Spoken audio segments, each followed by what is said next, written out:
जिल्हा परिषद गटातील आज शिवसेनेचा मेळावा व्यासपीठावरती आमचे प्रशासन आमचे बाबूदादा पाटे, संतोष चव्हाण, सतीश गायने सगळेच मान्यवर सरपंच आहे। आज या ठिकाणी शिवसैनिकांचा मेळावा आहे आणि जिल्हा परिषदची लढाई आता जोरदार सुरुवात होत आहे। या मतदारसंघाचं नेतृत्व प्रसन्न आणि शरदादा करतात आणि निवडणुका लागल्या आणि या मतदारसंघात थोडासा गोंधळ पाहायला लागला, मला वाटायला लागला गोंधळ आहे।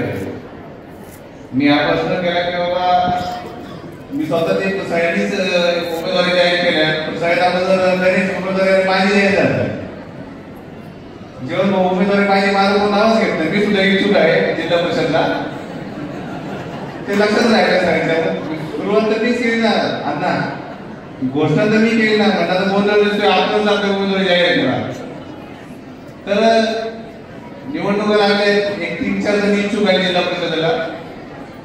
तर अण्णा या ठिकाणी माझं म्हणणं आहे की तुम्ही उमेदवारी इथे जाहीर करून करायची घाई करू नका, नाही तर इथं तुम्ही जाहीर करता, उमेदवारी काही जाहीर करू नका, तुम्हाला पूर्ण अधिकार आहे। उमेदवारी तुम्ही कोणाला पण द्या, पण उमेदवारी निष्ठावंतांना द्या।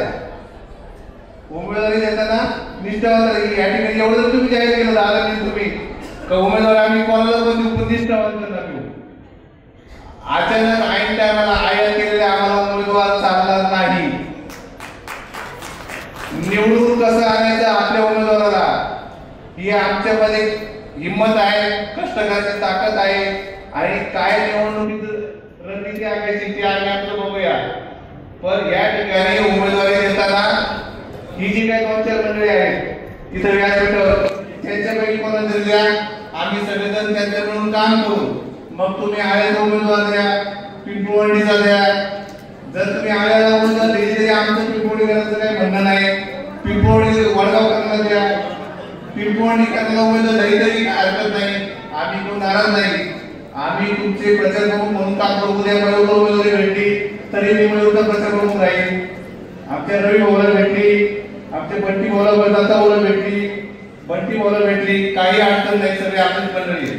पण तुमच्यासारखी मंडळी या जिल्हा परिषद गटाचं नेतृत्व करत असताना हे शंकेचं वातावरण निर्माण होणे हे राजकीयदृष्ट्या घातक आहे, त्यामुळे शंकेचं वातावरण झालं पाहिजे। आणि आज या व्यासपीठावरनं निष्ठावंत कष्ट करणाऱ्या सगळ्या कार्यकर्त्यांना या ठिकाणी न्याय भेटला पाहिजे, हा मात्र माझा हट्ट असेल।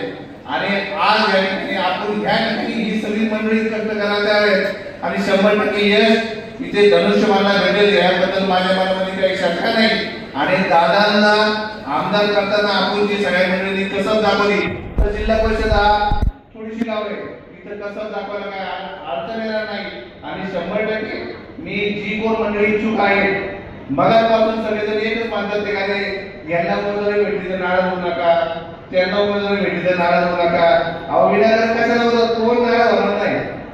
मयूर असेल, आपलं बंटी भाऊ असेल, दत्ता भाऊ असेल, एकदम सख्या भावासारखे मित्र आहेत ते काही एकत्र असेल, आपण उगाच त्यांना सावध करतोय, तू दत्ता भाऊ नाराज होऊ नको, कोण नाराज नाही।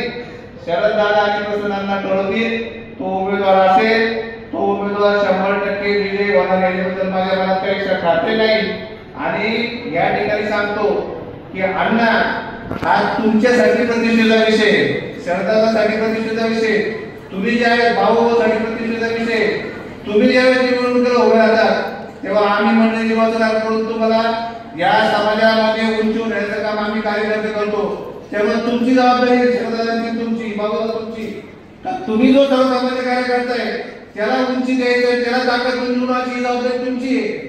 आम्ही तर सगळी मंडळी कार्यकर्ते आहोत, तेव्हा आपले कार्यकर्ते ताकदवर झाले पाहिजे, समाजामध्ये उंचीवर त्यांनी काम केलं पाहिजे, ही धारणा नेत्याची सुद्धा पाहिजे। आणि आम्ही तर सगळी मंडळी तुमच्यावर आहोत, आधी काही बोलत नाही। मी जरी इच्छुक असलो तरी मी या सगळ्यांच्या समोर आज या ठिकाणी जाहीर करतो, तुम्ही जो कोण मंडळी निर्णय घेतात तो मला मान्य आहे। या तिघांपैकी कोणाला द्या, अजून वर्गावर कोण असेल, पिंटू तू इच्छुक आहे का, आमच्या पिंटूला द्या, मी प्रचार म्हणून काम करेल, आधीच काही बोलत नाही, फक्त आज या निष्ठावंताची घोषणा करा, उमेदवाराची घोषणा करू नका। धन्यवाद, जय हिंद, जय महाराष्ट्र।